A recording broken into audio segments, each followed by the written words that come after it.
오늘은 극한 상황은 없다. 맡기면 풀린다. 극한 상황은 없다. 맡기면 풀린다라는 제목으로 하나님 말씀 증거하도록 하겠습니다. 사실 이름이라는 것은 운명이죠. 그 사람의 정체성을 보여주고 있습니다. 모세 물에서 건져냈다. 원래 모세는 죽을 수밖에 없는 상황 아니었습니까? 태어나자마자 죽음의 강이 나일 강에 던져서 죽을 수밖에 없었는데 하나님께서 특별한 섭리를 건져주셔서 그가 이스라엘의 자기 자신만 구원받은 게 아니라 이스라엘의 구원자가 되셨다는 것입니다. 우리 여러분 한 사람 한 사람이 다 모세가 되었으면 좋겠습니다. 내 자신이 사망에서 생명을 옮겨가는 구원을 맛보고 구원을 맛본 모세, 물에서 건짐받았죠. 이제 우리도 많은 사람 죽음의 물에서 건져낼 수 있는 그런 우리 하나님의 거룩한 종 되기를 바랍니다. 그걸 출생의 비밀이라 그러는데 성경에 보면 출생의 비밀, 출생 스토리가 나오는 게 많지 않습니다. 대개 출생의 스토리가 나오는 사람은 굉장히 중요한 사람이거든요.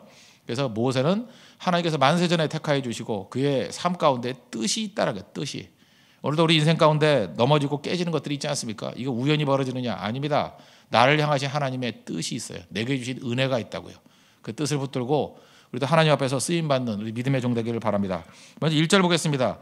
레위 가족 중 한 사람이 가서 레위 여자에게 장가들어. 잘 보십시오. 우리가 어제 살폈죠. 그 시브라와 부하 그 3파의 이름은 명확히 써놨죠. 사실 3파가 뭐 중요합니까? 그냥 두 3파에게 이름을 넘어가면 되는데 명확하게 이름을 적었다는 건 무슨 얘기입니까? 하나님께서 그를 중요하게 본다는 거예요. 당시에 바로 왕이 뭐 대단하지 않습니까? 뭐 어떤 사람은 투투모스 3세라 그러기도 하고 뭐 람셈 몇 세라 그러기도 하고 뭐 이러는데 학자들은 그런 거에 관심이 많지만 하나님의 관심은 바로에 있지 않다는 거예요. 믿음 지키고 그 자리에서 하나님을 두려워했던 두 여인이 있었다. 평범해 보이는 두 여인이 있었다. 시브라 부하라는 거예요. 그에게 주목하라. 그러니까 성경을 읽을 때 제일 중요한 방법은 뭐냐면 성경이 보라고 하는 걸 보는 겁니다. 시브라와 부하의 믿음이 중요한 거라는 거예요. 믿음이. 하나님을 경외하는 믿음. 우리도 지극히 작은 사람이라 할지라도 하나님을 경외하고 하나님을 두려워하는 마음으로 서 있으면 하나님이 그 이름을 기억하시고 그를 사용해 주신다는 것입니다. 오늘 제가 2장 1절에서 이 얘기를 왜 하느냐면 잘 보세요.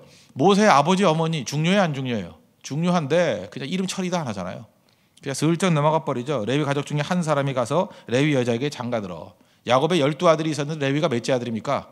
셋째 아들. 그죠? 셋째 아들 루벤, 그 다음에 시므온과 레위가 폭력적이었습니다. 그래서 막 디나 사건 통해서 하몰 족속들 다 죽여버리고 그래서 야곱의 가문이 큰 위기에 처하게 되었죠. 그래서 두 지파가 저주받습니다. 그런데 레위 지파의 저주가 뭐였어요? 흩어지는 거. 근데 하나님께서 그 일을 속죄하셔가지고 다시금 이제 회복되는 내용들이 나온다고요. 이 레위 지파의 어떤 여자와 남자. 근데 성경은 계속해서 그에 대해서 침묵하는 건 아니고 그 모세의 아버지 이름이 뭐죠? 6장 20절에 모세의 족보가 나오거든요. 한번 보십시오. 6장 20절을 보시면 출애굽기 6장 20절에 보면은 족보 속에서 아버지 어머니 이름이 슬쩍 나오죠.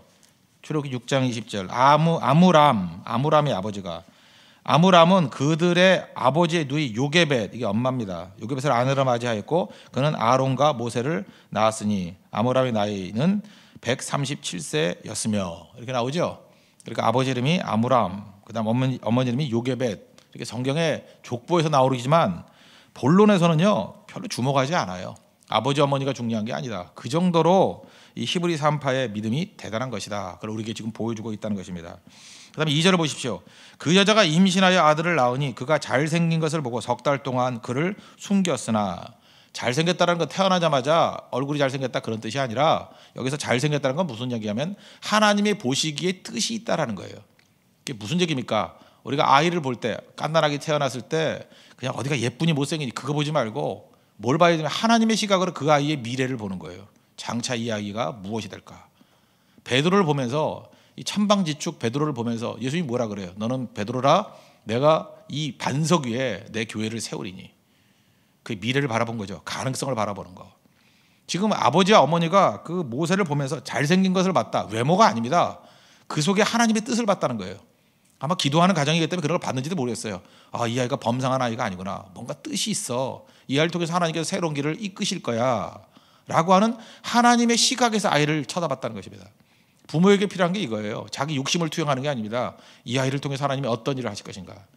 사실 2장 2절이 굉장히 중요한 겁니다. 왜 중요하냐면 성경에서 이 2장 2절을 주석한 데가 굉장히 많이 있어요. 첫째, 우리 대표적인 게 그 스데반 집사님이 마지막 순교하기 직전에 했던 설교 있죠. 스데반의 설교가 바울 신학의 기초라 그랬죠. 굉장히 중요한 건데 사도행전 7장 그것도 20절인 것 같아요. 한번 찾아보시죠. 사도행전 7장 20절에 이 장면이 나와요. 왜 잠깐 찾으라 그러냐? 원고가 없다니까요. 예, 사도행전 7장 20절 7장 20절을 보시면 스데반의 긴 설교 가운데 이렇게 나와요. 그때에 모세가 났는데 하나님 보시기에 아름다운지라. 아시겠죠? 이게 잘생긴 것을 몰아봤어요. 하나님 보시기에 아름다운지라. 그의 아버지 집에서 석 달 동안 길리더니. 무슨 얘기예요? 하나님 보시기에 얘가 무슨 뜻이 있다라는 거예요. 하나님의 뜻이 있다라는 거예요. 그걸 바라보고 평가하는 눈, 그게 필요하다는 거예요. 특별히 히브리서 11장은 믿음장이죠. 믿음장에서 보면 11장 23절이에요. 11장 23절 한번 보십시오. 히브리서 11장 23절에 또 한 번 나오는데 히브리서 365페이지 365일 읽으라고 해서 365페이지네. 예. 23절 믿음으로 모세가 낳았을 때 그 부모가 아름다운 아이임을 보고 석 달 동안 숨겨. 그렇죠. 왕의 명령을 두려워하지 아니하였으며. 아름다움이 뭐예요? 아까도 스데반 집사님 얘기했죠. 하나님 보시기에 아름답다는 거예요. 그래서 우리가 뭐 저 같은 목회자, 특별히 여러분들 부모님들 또 교사들 항상 중요한 게 뭐냐면 어떤 영혼의 잘생긴 걸 보는 거예요. 잘생긴 걸 본다는 게 뭐예요? 그의 아름다움을 보는 거예요. 아름다움을 본다는 게 뭐예요? 하나님 보시기에 아름다움을 보는 거예요. 그게 바로 뭡니까? 잠재력, 포텐셜을 보는 거고 그의 약속을 보는 거고. 그래서 어떤 사람에 대해서 마귀는 어때요? 그게 못생긴 걸 봐요. 맨날 그 약점을 바라보고 다 돌아다니면서 쓰레기 같은 소리나 떠들고 다니고. 마귀 사촌 같은 놈들이거든요. 그런데 진짜 하나님의 능력의 사람들은요, 잘생긴 걸 봐요. 아름다움을 바라보고 그 안에 하나님의 뜻을 보고 장차 이 아이가 어떻게 될 것인가, 그걸 보고 그걸 보니까 믿음이 생기죠. 그래서 석 달 동안 숨길 수 있는 용기가 생기는 거예요. 바로의 명령을 두려워하지 아니하였으며. 바로 여기에 있다는 것입니다. 우리가 왜 두려움에 떨고 있습니까? 밤낮 이상한 거 쳐다보니까 두려움에 떠는 거예요. 하나님의 약속을 보고 하나님의 뜻을 바라보면 절대로 흔들리지 않는다는 것입니다. 그래서 우리도 모세의 부모와 마찬가지로 자녀들을 바라볼 때 잘생긴 걸 보십시오. 저는 이게 특별 새벽기도회 같은데 아이들 놓고 기도할 때 참 기쁩니다. 기쁜 이유가 뭐냐면 아이들 놓고 엄마들은 그래요. 뭐 얘가 예뻐요, 잘생겼어요. 그 외모가 뭐 그렇게 중요해요. 그 딱 아이를 안고 기도하는 가운데 이런 느낌이 들어요. 이 아이가 장차 하나님 앞에서 훌륭한 목사가 될 수도 있고, 또 얘가 장차 뭐 대통령이 될 수도 있는 거 아닙니까? 그죠? 어떤 시대를 움직일 수 있는 이게 구국의 영웅이 될 수도 있는 거고, 또 많은 영혼들을 주께 이끌 수 있는 그런 하나님의 귀중한 종이 될 수도 있고. 그 손이 떨리죠. 이 아이가 장차 무엇이 될 것인가. 그죠? 그렇게 하다 보면 간절함이 있죠. 그래도 모르겠어요. 기도하다 보면 하나님께서 이렇게 주시는 뜻도 있는 것 같아요. 그죠? 이 아이를 통해서 무슨 일을 할 것이다. 감동이 와요. 여러분 한번 생각해 보세요. 이렇게 시대의 영웅 되는 애를 안고 기도했다라는 거, 빨리 사진 많이 찍어놔야 되네. 그래서 절대 아이들 사진을 안 버려요. 그죠? 나중에 애들 잘 되면 거 들고 나와서 봐라. 내가 기도해서 됐다. 이래야죠. 그죠? 그러니까 저는 항상 누구에게나 그런 마음이 있어요. 그죠? 이 아이를 통해서 하나님이 어떤 일을 하실 것인가. 잘생긴 것을 보고 아름다움을 보고. 아이만 그렇습니까? 우리 믿음의 초신자 성도들도 보면 그래요. 초신자일 때 너무너무 잘생긴 것들이 있어요. 아름다움이 있어요. 하나님 앞에 이렇게 발버둥치는 모습들이 있어요. 야, 이렇게 예수를 믿고 영접하는데 이 사람이 과연 어떻게 하나님 앞에 쓰임받을까? 분명히 바울같이 될 거야. 그런 믿음이 오거든요. 그걸 바라보는 거예요. 그거를. 그러니까 두려움이 없죠. 하나님이 얼마나 크게 쓰려고 그러면 이렇게 난관과 어려움을 주시나, 연단하게 만드시나, 연단을 통해서 하나님께서 크게 사용하시는 거죠. 이 사람은 분명히 능력의 종이 될 거야. 모세같이 될 거야. 제가 안수기도 할 때마다 들어보신 분들 있죠. 뭐 모세같이 얘기해달라. 떠오르는 이미지가 있어요. 그런 이미지. 어떤 사람은 다윗같이 되게 해달라. 그게 바로 그런 겁니다. 하나님께서 그 안에 있는 잘생긴 것을 보게 만드는 능력. 그래서 여러분 기도 많이 하고 난 다음에 사람들 봐야 됩니다. 그래야 헛소리 안 해요. 그래야 그 사람을 향해서 그걸 보여주는 거예요. 어떤 사람은 자기도 못 볼 때가 있어요. 기도하는 사람이 보는 겁니다. 부모는 봤어요. 그 아이의 잘생긴 것을, 아름다움을. 스데반 집사님이 제일 정확히 번역했어요. 하나님 보시기에 아름다움을 봤다고. 하나님 보시기에 아름다움을 봤다고. 참내 믿음의 사람은 하나님 보시기에 아름다운 걸 볼 줄 아는 그 눈이 열려야 된다는 것입니다. 영적 눈. 그런 눈이 열리는 믿음의 종 되기를 바랍니다. 3절입니다. 더 숨길 수 없게 되매 그를 위하여 갈대 상자를 가져다가 역청과 나무진을 칠하고 아기를 거기 담아 나일 강가 갈대 사이에 두고. 보십시오. 인간이 결심하는 것은 얼마나 견딜 수 있냐. 석 달밖에 못 견뎌요. 인간이 자기가 보호하려고 그러면 석 달 이상 할 수가 있나? 못하죠. 그러나 하나님께 맡길 때 인간이 안 되는 거예요. 원래 인간이 왜 그 힘을 길여서 이게 컨트롤하려고 그러니까 잠깐 좁아지는 이유 중에 하나가 뭐냐면 자기 컨트롤하려고 그러니까 내가 다 붙들고 있어야 되니까. 아이는요 갈대상자여야 돼. 이 갈대상자라는 말이 이게 정사각형의 그 상자라는 뜻이거든요. 그래서 이게 방주하고 똑같은 단어예요. The Ark. 방주하고 갈대상자가 똑같은 단어라고. 하나님의 구원의 방주에 집어넣은 거예요. 십자가라는 의미도 있죠. 이건 뭐 저는 이건 약간 좀 과도한 번역이라고 생각하는데 여기 역청이라는 게 있죠. 역청. 영어로 하면 피치인데 이게 그 히브리 단어로 카파르라는 단어예요. 카파르. 한번 인터넷 같은 데 한번 쳐보십시오. 이 카파르 갖고 온갖 설교를 다 해요. 역청이 십자가라는 거예요. 이게 카파르라는 히브리 단어의 뜻에 속죄라는 뜻이 있어요. 속죄라는 뜻이. 이게 동음 이어거든요. 속죄라는 뜻이 있어가지고 야 봐라 이 역청은 예수 그리스도의 보혈의 피다 막 이러면서 막 흥분해서 설교하시는 분들이 있는데 글쎄 난 그게 그렇게 해도 되는지 모르겠어요. 뭐 믿으려면 믿거나 말거나. 예. 어쨌든 간에 내용은 다 구원하고 연관되어 있는 거예요. 그죠? 구원의 방주 거기서 역청을 칠했다. 너무 그렇게 깊이 들어가는 건 안 좋지만 어쨌든 간에 의미 있다고 생각합니다. 의미는 똑같아요. 그 창세기 6장에도 보면요. 창세기 6장은 또 안 읽으시죠? 방주를 만들고 난 다음에 마지막에 뭘 칠했다가 나와요? 역청 칠했어요. 거기도. 그러니까 방주가 똑같은 얘기예요. 방주, The Ark 똑같고 만들고 난 다음에 물 새지 않게 방수 처리하는 거 고텍스 같이 역청 칠했다고. 역청이 카페르인데 카페르가 그 속죄라는 의미가 있다. 속량이라는 의미가 있다. 그래서 하나님께서 그를 붙들어 주셨다. 뭐 저는 의미가 있다고 생각합니다. 무슨 얘기예요? 시편 137편 같은데 5절 같은데 보면은 그 내 모든 주께 맡기라. 주께서 너를 돌보신다. 이런 말씀이 나오죠. 내가 쥐고 있을 때는 석 달밖에 못 견디는데 하나님께 맡기면 하나님이 더 안전하게 우리의 길을 인도해 주신다는 거예요. 우리가 우리 길을 압니까? 모르죠. 제가 이번 사실 특별 새벽 기도회 때 제가 준비했던 게 뭐냐면 새벽 기도송을 만들려고 그랬어요. 율동으로. 우리 계속해서 뭐 주 안에서 항상 기뻐해요. 잠결에도 부르죠. 막 주 안에서 함께 당신이 참 멋지네요. 막 자다가도 이러는 사람이 있더라고요. 그죠? 있는데 근데 이게 마음에 안 와닿는 거예요. 뭐 새벽 미명에 뭐 이걸로 만들고 싶지는 않고 뭐 하도 흔한 거. 그래서 우리 교회 새벽 기도 주제 선구를 하나 정했습니다. 한번 보십시오. 시편 143편 8절.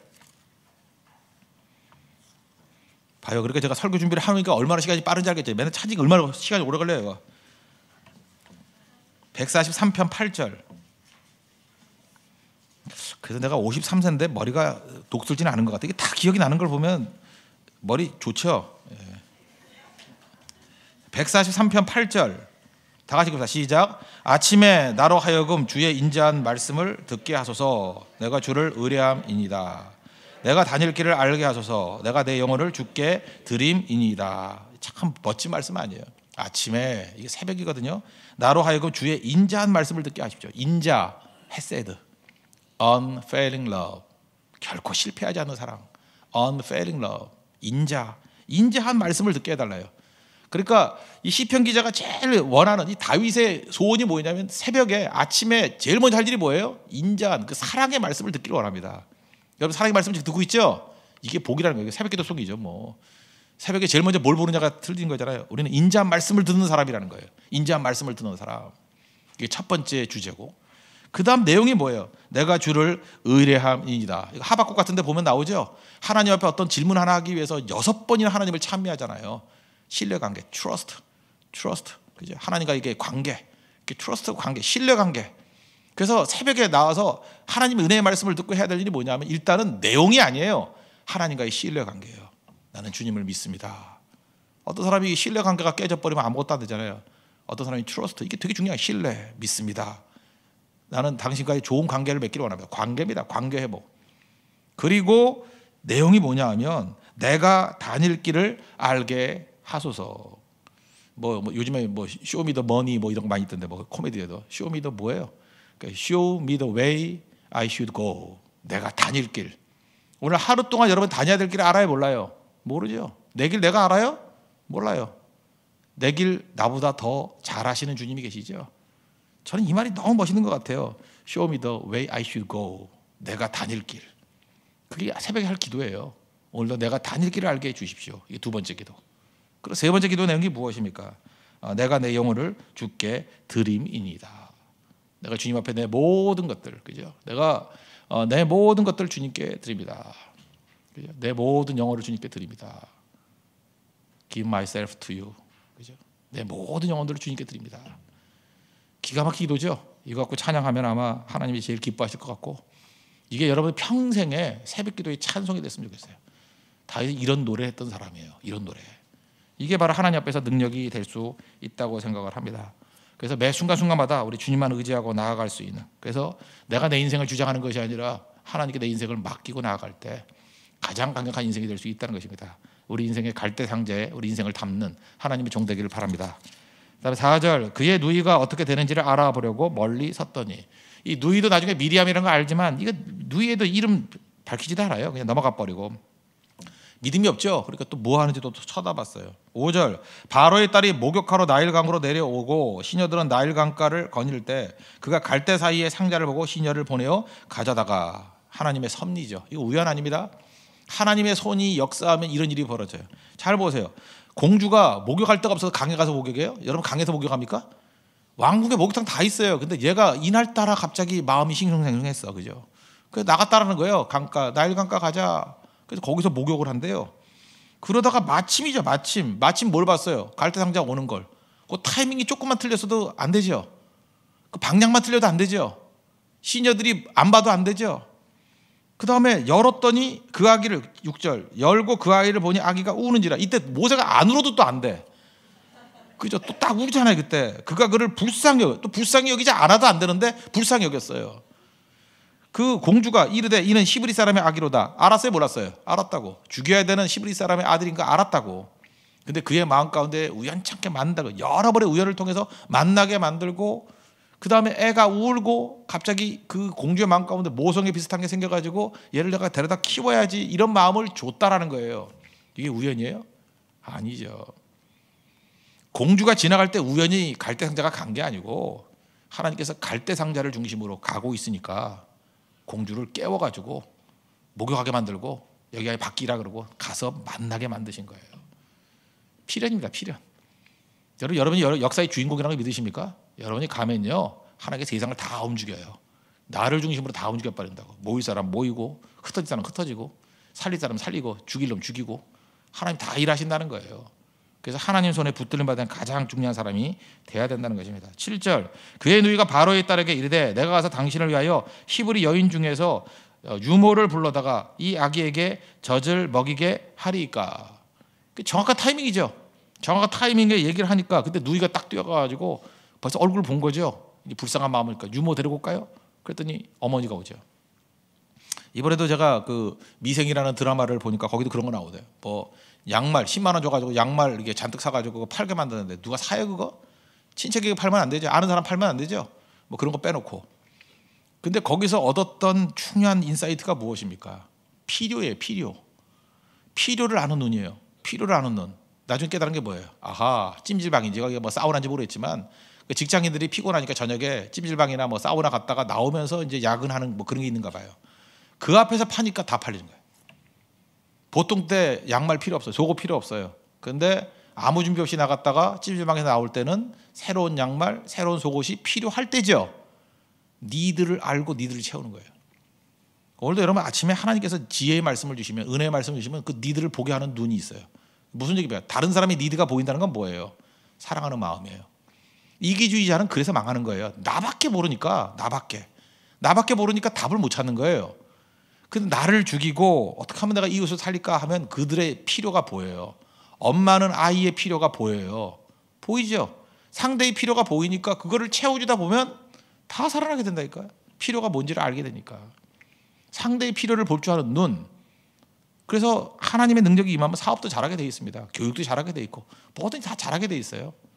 이기주의자는 세상에서 제일 약한 자라는 거 잊지 마십시오. 욕심 부리다가 망하는 겁니다. 욕심 부리다가. 하나님 앞에서 여러분들 이런 그 필요를 보는 눈이 열리는 우리 축복이 임하기를 바랍니다. 그 다음에 8절, 바로의 딸이 그에게 이르되 가라 하매 그 소녀가 가서 그 아기의 어머니를 불러오니. 하나님께 맡겼더니 하나님이 다시 돌려주시죠. 참 중요한 거예요. 하나님께 여러분들이 다 드리면 다 돌려줘요. 저는 이게 돌려받은 게 더 중요하다고 생각하는데, 물질도 하나님께 드리면 하나님 뭐 돈 없어 못 살아요. 다시 돌려주고요. 창세기 22장 보세요. 아들도 하나님께 바쳤더니 이삭 데려가요? 다시 돌려받잖아요. 그래서 우리 예수 믿는 사람들은 뭐냐면 하나님이 주신 거 다 드리는 거예요. 다 드려서 돌려받은 게 축복이에요.